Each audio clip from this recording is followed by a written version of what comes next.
Mina. Setelah menunggu sekian purnama, akhirnya kita mendapatkan informasi tentang jadwal rilis terbaru dari manga Black Clover. Oke, tanpa lama-lama kita langsung masuk saja ke informasinya. Let's go!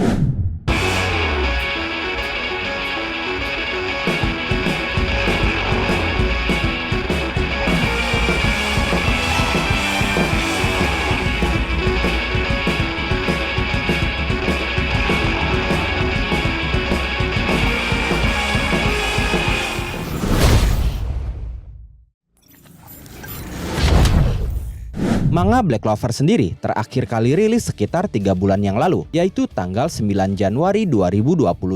Selama jangka waktu itu, kita sama sekali tidak mendapatkan informasi apapun tentang kapan rilis chapter terbarunya. Nah, kemarin akhirnya kita mendapatkan satu poster komersil yang berisi tentang informasi jadwal rilis majalah Jam Giga edisi musim semi. Dalam poster komersil itu, terdapat beberapa informasi tentang event manga-manga seperti Sakamoto Days, My Hero Academia, dan tentunya Black Clover yang akan muncul dalam majalah Jam Giga edisi musim semi nanti. Oh iya, majalah Jam Giga edisi musim semi sendiri akan rilis pada tanggal 2 Mei 2025. Sekitar 1 bulan kurang lagi, kita akan mendapatkan chapter terbaru dari Black Clover yang sudah lama kita nantikan. Tapi kita tidak bisa berharap pada spoilernya. Sejak Black Clover pindah ke Jam Giga, jadwal spoiler Black Clover benar-benar tidak bisa diprediksi. Dulu saat masih di Weekly Shonen Jump, spoiler Black Clover biasanya sudah tersebar 3-2 hari sebelum rilisan resminya. Sedangkan saat ini tidak pasti. Kadang tersebar di 2 atau 3 hari sebelum, atau bahkan sama sekali tidak ada spoilernya. Yang jelas, dalam edisi musim semi mendatang, seperti biasa, kita akan mendapatkan 2 chapter sekaligus, yaitu chapter 379 dan chapter 380. Tapi, tidak ada informasi terkait seperti apa alur cerita dalam kedua chapter itu. Apakah Lucius benar-benar dikalahkan, ataukah Lucius masih bertahan, dan justru ada kejutan yang tidak kita duga. Semuanya tidak ada petunjuknya sama sekali. Oke, sedikit merecap apa yang terjadi di chapter sebelumnya. Di chapter terakhirnya, Asta dan Yuno berhasil tiba di markas Lucius. Mereka menghadapi Lucius yang menggunakan transformasi barunya, di mana Lucius menggunakan sihir milik ketiga saudaranya untuk menyerang Asta dan Yuno. Tapi berkat kombinasi Sense Spirit dan Zeten, Yuno dan Asta berhasil mengalahkan Lucius. Hanya saja, di akhir chapter muncul suara detak jantung misterius yang menandakan adanya sebuah kehidupan. Spekulasi kita selama ini ada 2. Detak jantung misterius itu berasal dari Lucius yang masih hidup, atau detak jantung misterius itu berasal dari makhluk misterius yang akan bangkit. Nah, chapter terbarunya nanti, khususnya chapter 379, jelas akan menjawab pertanyaan kita tentang detak jantung misterius itu. Tapi tidak menutup kemungkinan juga 2 chapter yang akan datang akan membahas hal lain yang masih berkaitan dengan detak jantung misterius itu. Misalkan para klon Lucius yang akan bangkit lagi, bersamaan munculnya sosok pemilik detak jantung misterius itu. Atau lebih parahnya lagi, para paladin yang sudah dikalahkan akan ikut bangkit, di mana hal itu akan membuat frustasi para kesatria sihir, terutama mereka yang sudah berhasil mengalahkan para paladin, karena mereka sudah susah payah mengerahkan seluruh tenaga dan mana mereka untuk mengalahkan para paladin itu. Tapi para paladin itu justru bangkit lagi memberi ancaman yang sama. Semoga saja ada plot yang tidak kita duga yang akan membuat kita terdiam sejenak ketika membacanya, karena plot tidak terduga itu lebih baik daripada plot yang bisa kita duga, dan itu akan membuktikan kejeniusan dari Yuki Tabata. Oh iya, dalam poster komersil yang dirilis itu tertulis Black Clover juga akan tampil dengan bonus warna khusus, 2 chapter berwarna berturut-turut. 2 chapter berwarna di sini bukan berarti seluruh halaman chapternya akan berwarna, tapi lebih ke sampul halaman masing-masing chapter yang berwarna, baik chapter 379 ataupun chapter 380.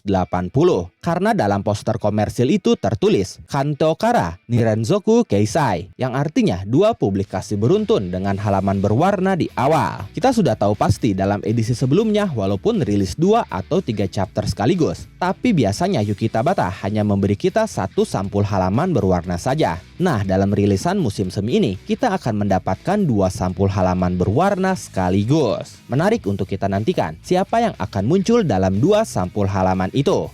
Kemudian dalam poster komersil itu pun tidak ada informasi sama sekali tentang kelanjutan anime Black Clover Season 5 atau episode 171. Bahkan dalam anime Jepang 2025 yang kita semua harapkan, ternyata tidak ada satu informasi pun tentang anime Black Clover. Studio Pierrot yang digadang-gadang akan mengumumkan proyek anime terbarunya pun tidak menyebut Black Clover dalam proyek mereka, yang sudah pasti akan dirilis oleh Studio Pierrot dan tayang tahun ini hanyalah anime dengan genre komedi berjudul Mr. Osomatsu Season 4. Cukup kecewa dengan anime Jepang 2025, terutama Studio Pierrot yang memberikan kita harapan palsu. Karena hingga saat ini, satu-satunya informasi yang hanya kita tahu adalah anime Black Clover memang akan lanjut, tapi akan dibuat musiman, sesuai dengan apa yang disampaikan Presiden Studio Pierrot, yaitu Michiyuki Honma dalam sebuah wawancara dengan Komik Natali pada April 2024 kemarin. Dia sempat mengatakan bahwa Studio Pierrot berencana untuk mengadopsi format anime musiman atau seasonal untuk beberapa serial mereka, termasuk Black Clover dan juga Boruto. Langkah ini terinspirasi oleh kesuksesan anime seperti Demon Slayer yang menggunakan format serupa. Hal itu memungkinkan peningkatan kualitas animasi dan juga produksi. Nah, dari sana kita bisa bernafas sedikit lega, karena itu artinya anime Black Clover Season 5 memang ada niatan untuk digarap. Tapi kapan digarapnya hanya Michiyuki Honma dan Tuhan yang tahu. Di sini ada fakta menarik. Michiyuki Honma ini menjadi salah satu yang terjun langsung menggarap Black Clover Sword of the Wizard King. Jadi seharusnya, jika dia melihat kesuksesan movie Black Clover pertama dan satu-satunya hingga saat ini, dia harusnya terpicu untuk melanjutkan animenya. Semoga saja. Lagi-lagi yang hanya bisa saya sampaikan adalah sabar. Oke, mungkin cukup sekian informasi Black Clover yang bisa saya berikan. Bagaimana menurut kalian? Kira-kira apa yang akan terjadi dalam 2 chapter mendatang? Silahkan tulis dan diskusikan pendapat kalian di kolom komentar. Terima kasih sudah menonton video ini sampai akhir. Mohon maaf jika ada kesalahan dalam narasi maupun dalam terjemahan dan penyebutan istilah asing. Tetap nantikan konten Black Clover dan konten menarik lainnya hanya di Animangatik. Sekali lagi terima kasih dan sampai jumpa di video selanjutnya. バイブスを感じてアニメの魔法一緒に乗ろう漫画のページがめくれて生き生きと旅に参加して私たちと共に